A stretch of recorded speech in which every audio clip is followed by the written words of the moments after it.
जय हिंद। देखिए, आदरणीय प्रधानमंत्री नरेंद्र मोदी वीर, यशस्वी, तेजस्वी, पराक्रमी, प्रखर वक्ता, मृदुभाषी, जनप्रिय, जनकल्याणकारी ऐसे नेताओं को जितने भी अलंकारों से संबोधित किया जाए वो कम ही होगा। नरेंद्र मोदी के शासनकाल का 9 वर्ष पूरे हो गए हैं और इस शासनकाल में इनके पीरियड में हम कई उपलब्धियों के बारे में चर्चा कर रहे हैं। उसमें से आज एक उपलब्धि करेंगे कि किस प्रकार नरेंद्र मोदी ने जो है भ्रष्टाचार पे लगाम लगाने, भ्रष्टाचार पे अंकुश करने का जो है प्रयास किए और किस प्रकार से डिजिटल इंडिया के माध्यम से, डीबीटी के माध्यम से जो है आम लोगों के जीवन में भ्रष्टाचार मुक्त शासन और गवर्नेंस कह सकते हो पहुंचाने का प्रयास किए। देखो, एक समय था जो इस देश के प्रधानमंत्री कह सकते हो पूर्व प्रधानमंत्री राजीव गांधी जी के द्वारा यह कहा गया था कि अगर केंद्र सरकार 1 रुपया भेजती है ना तो जनता को सिर्फ 25 पैसे मिलते हैं और यह जो 85 पैसा है ये बीच में बिचौलिए और भ्रष्टाचारियों के जेब में चला जाता है, नौकरशाही के जेब में चला जाता है।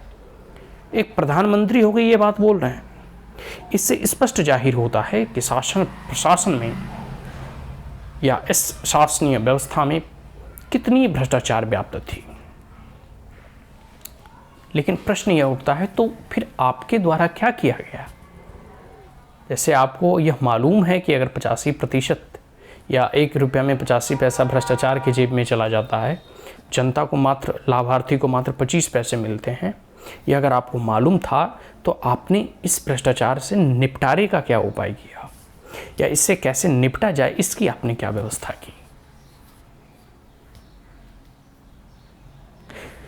अब आइए हम प्रधानमंत्री नरेंद्र मोदी की बात करते हैं। वो तो मैंने राजीव गांधी की बात कर ली, वो सिर्फ जानते थे कि भ्रष्टाचार होता है।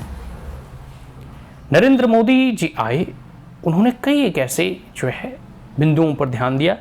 एक जो पहलू है कि बैंकिंग सेक्टर में लोगों का इंक्लूजन, जनधन अकाउंट का खोलना जिससे लोग जो है बैंक से जुड़े, इसके बारे में हम लोग विस्तृत चर्चा पिछले वीडियो में कर चुके हैं। यहाँ हम बात करेंगे कि कैसे, जैसे अब कृषि के क्षेत्र में या कृषि के विकास में मोदी जी जो है 6,000 रुपये जो है देते हैं ताकि बीज, फर्टिलाइज़र वगैरह किसान खरीद सकें। ठीक है, तो 2-2 हज़ार करके 3 इंस्टॉलमेंट में मिलता है। अब क्या होता अगर 2-2 हज़ार जो है कैश में दिया जाता? वही होता, बिचौलिए बीच में खा जाते। अब तक खा ही रहे थे ना भाई। 1 रुपया में अगर 25 पैसा ही लाभार्थी को मिलता था तो बीच का पैसा तो खाइए जाता था। अब जो है डीबीटी के माध्यम से, डायरेक्ट बेनिफिट ट्रांसफ़र के माध्यम से जो है प्रधानमंत्री डायरेक्ट जो लाभार्थी है उसके अकाउंट में पैसा भेज रहे हैं। तो मतलब अगर 6,000 भेजना हो तो 6 के 6,000 जो है उस लाभार्थी के अकाउंट में ही जाएगा। बीच में कोई बिचौलिया उस पैसे को ना ले सकता है, ना किसी को दे सकता है, ना कोई उसमें हेर फेर कर सकता है। तो किस प्रकार से भ्रष्टाचार में अंकुश लगाने का प्रयास किया गया, ये जो है आप इस एक उदाहरण से समझ सकते हैं। ऐसे कई एक उदाहरण है। अब जैसे आधार बिल आया ना, तो आधार बिल में है कि जैसे पहले राशन वगैरह मिलते थे तो कई डुप्लीकेट और फर्जी राशन कार्ड धारी होते थे जो दूसरे के नाम से गल्ला वगैरह उठा लिया करते थे। अब जो है सबको आधार कार्ड से लिंक किया गया है। आधार कार्ड से लिंक होने के बाद जिस व्यक्ति का आधार कार्ड नहीं था या जो फर्जी नाम से राशन उठा रहे थे उसको सबको हटा दिया गया और ऐसे लाखों, कई लाख ऐसे फर्जी जो है राशन धारी थे जिन्हें कह सकते हो कि उनका वो एग्जिस्ट ही नहीं करते थे, लेकिन वो राशन उसके दूसरे के नाम से उठा रहे थे। अब आधार से लिंक होने के बाद एक व्यक्ति को राशन कार्ड अगर मिल रहा है तो उसके परिवार में जितने भी आधार कार्ड धारी हैं सबको उसमें इंक्लूड कर दो, सबको मिलेगा राशन। किसी को छोड़ा भी नहीं जाएगा, लेकिन किसी भी फालतू व्यक्तियों को राशन मिलेगा भी नहीं। कहने का मतलब है कि इसमें भी जो फर्जीवाड़ा था उसको भी ख़त्म किया गया। तो आधार कार्ड का रिवोल्यूशन एक बहुत बड़ा कह सकते हो कदम है और इसलिए मोदी जी ने आधार कार्ड को मनी बिल के तौर पे लाया। फिर जितनी भी फंडिंग है, जितनी भी सब्सिडी है, सब में आधार का लिंकेज होता है। जीएसटी वगैरह है उसमें आधार का लिंकेज होता है। पैन कार्ड हो गया उसमें आधार का लिंकेज हो गया। तो इस प्रकार से मोदी जी जो है हमेशा प्रयासरत हैं कि कैसे भ्रष्टाचार पर अंकुश लगाया जाए। कौटिल्य चाणक्य ने अपने समय में कहा था कि मतलब एक प्रकार से आपको मालूम होगा कि पानी में रहने वाली मछलियाँ कब पानी पी जाती है यह पता नहीं चलता। तो ठीक उसी प्रकार जो शासन प्रशासन में जो लोग सत्ता अभी कुर्सी पे बैठे हैं वो कब धन को चपत कर जाएं यह पता नहीं चलता। ठीक है, तो ये तो होना स्वाभाविक था कि जितने भी भ्रष्टाचारी थे उस पर अब अंकुश लगाने का यही। अब जैसे देख लो इंदिरा कह सकते हो आवास योजना जो था, प्रधानमंत्री आवास योजना, इसके तहत जो पैसे मिलते हैं वो अब डायरेक्ट बेनिफिशियरी के अकाउंट में जाता है, बीच में कोई बिचौलिए का कोई सिस्टम ही नहीं।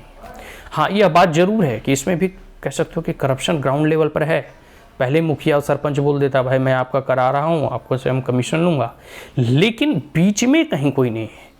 अब अकाउंट से निकालने के बाद आप दें या ना दें ये आपके ऊपर कह सकते हो निर्धारित है, लेकिन हाँ इस बात को तो स्पष्ट है कि जब सरकार से मनी ट्रांसफ़र होता है तो बीच में पहले कोई घपलाबाजी नहीं होता। तो ये चीज़ है। तो इस प्रकार से जो है फिर कई एक ऐसे जैसे पहले टैक्स वगैरह भरे जाते थे तो उसमें होता था ना क्लियरेंस या फिर इनकम टैक्स रिटर्न वगैरह जब भरे जाते तो उसमें कई बार जो है धांधली होने का जो है कह सकते हो कि समय रहता था। तो अब जो है फेसलेस जो है सिस्टम अपनाया गया है, सिंगल विंडो सिस्टम अपनाए गए हैं। तो ऐसे कई एक जो है कह सकते हो कि पॉलिसी और स्टेप्स मोदी जी के द्वारा उठाए गए हैं। फिर ऑनलाइन फाइलिंग वगैरह भी हो गई। फिर आप देख लो कि कोई भी चीज़ को हम जब कह सकते हो ना कि करते हैं तो अब अधिकतर चीज़ ऑनलाइन होता है। ठीक है, चाहे आवासीय बनवाना हो, आधार कार्ड, पैन कार्ड, या फिर कह सकते हो कि लोग जो है कहीं से भी अपने आप जो है अगर आपके पास उतनी नॉलेज है, कंप्यूटर या लैपटॉप या मोबाइल है, तो आप ऑनलाइन भी जो है अपने हाथ के द्वारा जो है कर सकते हैं। तो इस प्रकार से जो बीच का करप्शन था कि कहीं भी आपको जैसे एक आवासीय ही बनवाना हो तो इसके लिए आपको जो है 200, 300 या 400 जो है घूस देने पड़ते थे। ठीक है, या फिर जो आपको जो है इधर उधर भाग दौड़ करना पड़ता था। तो इन सभी चीज़ों से जो भी है कह सकते हो कि बचा जा रहा है। तो किस प्रकार से नरेंद्र मोदी जो है गवर्नेंस को एक प्रकार से ईजी कर रहे हैं ताकि आम लोगों को जो है सहूलियत हो, उनका जो है एक प्रकार से कह सकते हो कि बीच में जो इतनी भाग दौड़ की भरी ज़िंदगी होती थी ना उससे थोड़ा उनको राहत मिले। फिर देखो प्रधानमंत्री मोदी जी ने जो है पूरे के पूरे नोटबंदी किया, और नोटबंदी आपको सबको मालूम है कि चुनाव वगैरह में जो है पैसे रखे जाते हैं और वही काला धन जो है चुनाव में उसका इस्तेमाल होता है जनता को बरगलाने के लिए, जनता को जो है जनता से जो है वोट खरीदने का जो है प्रयास किया जाता है। तो कह सकते हैं नोटबंदी तो हुआ, और इस बार देखो फिर 2000 का नोट जो है अब परिचलन से जो है उसे प्रतिबंध कर दिया गया है। और कई एक ईडी वगैरह का आप लोग जब रेड पड़ता है तो आप जानते ही हैं कि करोड़ों करोड़ का जो है रुपया वगैरह निकलता है। ठीक है, इतने रुपये निकलते हैं कि जिसकी आप कल्पना नहीं कर सकते। ठीक है, तो ऐसे तमाम प्रयास प्रधानमंत्री मोदी जी के द्वारा किए जा रहे हैं जिससे जहाँ तक हो सके देखो आप पूरी तरह करप्शन को नहीं हटा सकते। ये कौटिल्य के शासनकाल में भी था, प्राचीन भारत में भी, मध्यकालीन भारत में भी, आधुनिक भारत में भी। तो पूरी की पूरी तरह से 100% करप्शन हम हटा नहीं सकते, क्योंकि आप सबके पीछे एक जो है सर्विलांस या फिर एक सीसीटीवी कैमरा नहीं लगा सकते, लेकिन इसे रेगुलेट किया जा सकता है, इसे कम किया जा सकता है। जहाँ तक हो सके भरसक प्रयास करके करप्शन पे अंकुश लगाया जा सकता है, और यही प्रयास जो है अभी बीजेपी गवर्नमेंट के द्वारा किया जा रहा है कि जहाँ तक हो सके हम डिजिटली ट्रांजैक्ट करें, हमारा ट्रांजैक्शन डिजिटल हो। अब जैसे पहले एनजीओ वगैरह की जो फंडिंग होती थी तो पैसा किस पर्पस के लिए आ रहा है, किस चीज़ के लिए उसका उपयोग किया जा रहा है, उन सब चीज़ों पर भी अब रेगुलेशन जो है अच्छा आया है, जिससे कि अब दिल्ली के ही SBI में जो है खाता खुलेंगे, जो भी विदेशों से फंडिंग आती है उसकी प्रॉपर मॉनिटरिंग होगी। फिर पॉलिटिकल जो फंडिंग होती है इसको भी डिजिटलीकरण इसका भी किया गया है। ठीक है, डिजिटल बॉन्ड के माध्यम से। ठीक है, तो ये सब जो सारी जो है प्रोसीजर्स हैं या प्रक्रिया हैं या प्रधानमंत्री मोदी जी के नेतृत्व में ऐसे प्रयास और कदम उठाए जा रहे हैं जिससे कि भारत को में जो है भ्रष्टाचार पे अंकुश लगाया जा सके और जहाँ तक हो सके इंडिया को करप्शन फ्री बनाया जा सके। तो ये कुछ सिंपल एग्जाम्पल हमने दिया जो आम लोगों के जीवन में कितनी सहूलियत आई है यह डिजिटलीकरण के कारण, और डिजिटल इंडिया के कारण कि कैसे हम जो है अपना Aadhaar card, PAN card, voter I card, bank account खुलवाना हो, सब चीज़ अब हम डिजिटली कर सकते हैं। और सिंगल विंडो सिस्टम के माध्यम से उसका अप्रूवल भी मिलता है, काम में भी सहूलियत होती है, भाग दौड़ से भी बचा जाता है और किसी भी प्रकार का लेन देन और घूसखोरी से भी जो है हमें मुक्ति मिलती है। तो ये प्रधानमंत्री मोदी जी के 9 साल के कह सकते हैं पूर्ण होने के उपरांत इनके शासन व्यवस्था में किस प्रकार से आमूल चमूल परिवर्तन किए हैं, इसके बारे में हमने अपनी राय रखा और एक आम व्यक्ति या आम लोगों के जीवन में किस प्रकार से इसका लाभ मिला है, इसके बारे में हम लोगों ने आपको बताया। सो थैंक यू, जय हिंद।